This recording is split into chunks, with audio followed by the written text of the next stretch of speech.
나 엄마의 감정을 거울처럼 비추는 아이. 푸른 아빠 거울 육아. 최이수 지은. 욕망에 대해서 방금 세정 독서 모임에서 얘기하다고 하는데 너무 어려워서 다시 한번 거울 육아 책에 풀어져 있는 욕망을 읽어보도록 할게요. 148쪽 6 욕망. 의식 점수는 125. 욕망의 의식에서는 무언가를 하고 싶어하고 소유하고 싶어한다. 그동안 두려워서 시도하지 못했던 것을 욕망의 의식에선 한다. 라는 모태는 사실 두려워서 안 한 것이지 못한 것은 아니다. 욕망의 기원은 유기체의 굶주림이다. 욕망이 충족되면 일시적으로 완성된 느낌을 가지게 되고 마음이 내면으로 방향을 바꾸어 사랑과 평온, 자유와 기쁨을 추구할 수 있다. 욕망은 사람을 움직이게 한다. 그래서 욕망 자체는 비난받을 것이 없다. 욕망을 교육과 건강 같은 유익감 활동으로 돌린다면 그것은 사회적으로 유익하기도 한다. 욕망이 문제가 되는 것은 내 행복의 근원이 외부에 있다고 믿을 때다. 외부의 대상에 자신만의 환상적인 가치를 부여하고 그것을 추구하고 얻어내는 과정에 집착하다 보면 스스로 노예가 되기 때문이다. 특히 어릴 때 충족되지 못한 결핍을 채우려는 갈망이 심해지면 외부에서 아무리 채우려 해도 채워지지 않는 공허함을 느끼게 된다. 그러면 강박과 중독에 의존하면서 삶을 파괴하게 된다. 깊게 들어가면 강박과 중독은 엄마로부터 받지 못한 배려 깊은 사랑을 받으려는 갈망에 뿌리를 두고 있다. 부처님은 집착은 모든 고통의 근원이라고 말씀하셨다. 집착은 늘 통제를 동반한다. 노력해서 무언가를 더 얻으려는 집착과 통제를 놓아버리고 모든 행위를 신에 맡기면서 저절로 이루어질 것은 저절로 이루어지도록 놔두면 집착이 사라지고 평온이 온다. 고통이 있기에 고통이 사라지는 경험을 통해 열반에 이를 수 있다라는 말이 있다. 사랑으로 가는 길을 막는 모든 방해물은 우리 존재의 근원을 찾아가는 문이 된다.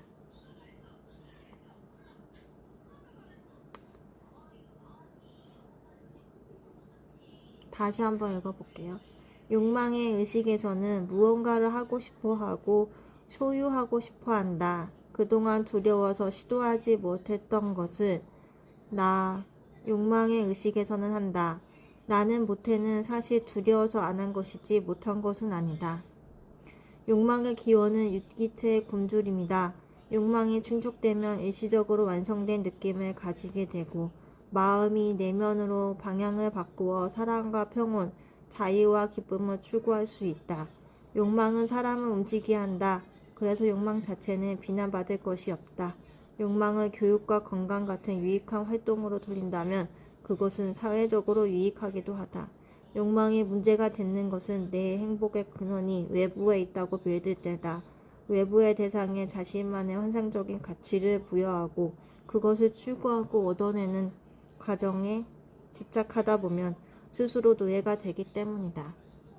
특히 어릴 때 충족되지 못한 결핍을 채우려는 갈망이 심해지면 외부에서 아무리 채우려 해도 채워지지 않는 공허함을 느끼게 된다. 그러면 강박과 중독에 의존하면서 삶을 파괴하게 된다. 깊게 들어가면 강박과 중독은 엄마로부터 받지 못한 배려 깊은 사랑을 받으려는 갈망에 뿌리를 두고 있다. 부처님은 집착은 모든 고통의 근원이라고 말씀하셨다. 집착은 늘 통제를 동반한다. 노력해서 무언가를 더 얻으려는 집착과 통제를 놓아버리고 모든 행동을 신에 맡기면서 저절로 이루어질 것은 저절로 이루어지도록 놔두면 집착이 사라지고 평온이 온다. 고통이 있기에 고통이 사라지는 경험을 통해 열반에 이를 수 있다라는 말이 있다. 사랑으로 가는 길을 막는 모든 방해물은 우리 존재의 근원을 찾아가는 문이 된다.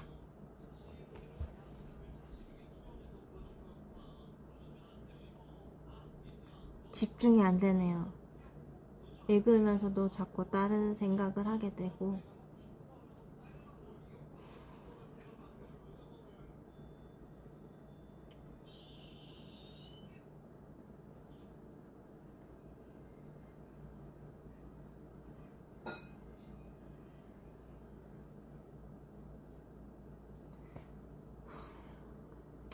집중이 안 됩니다. 2번을 읽었지만 집중이 안 돼요.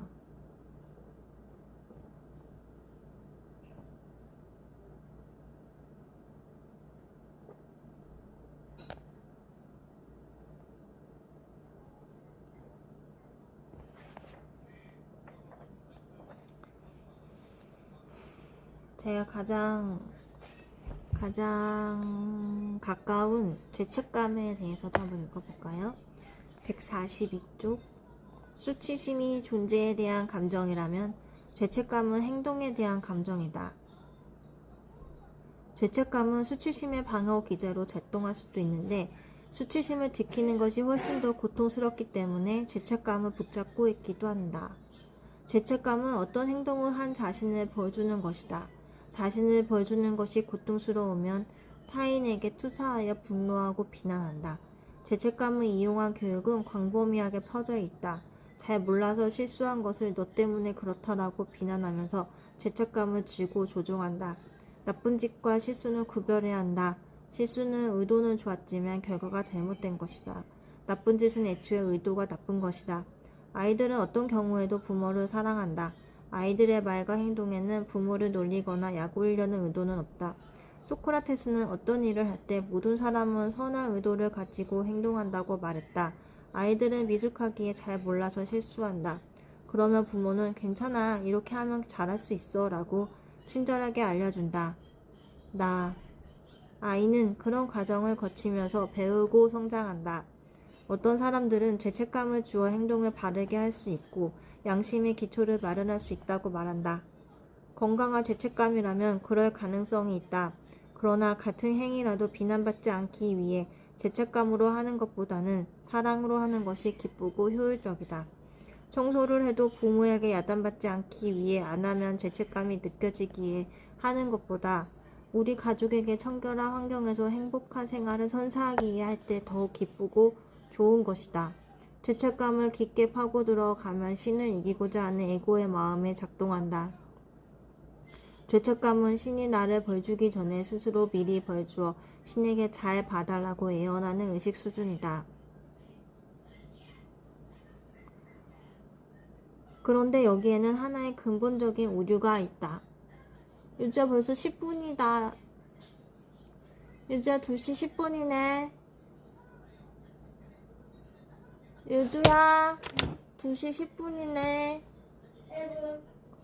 알겠어. 엄격하고 두려움을 주는 과정에서 성장했다면 아이들은 부모의 상을 연장하여 벌주는 신의 모습을 그리고 믿는다. 하지만 배려 깊은 사랑을 받은 아이들은 신의 모습도 있는 그대로 모든 것에 빛을 주는 햇님처럼 사랑 장차라고 믿는다.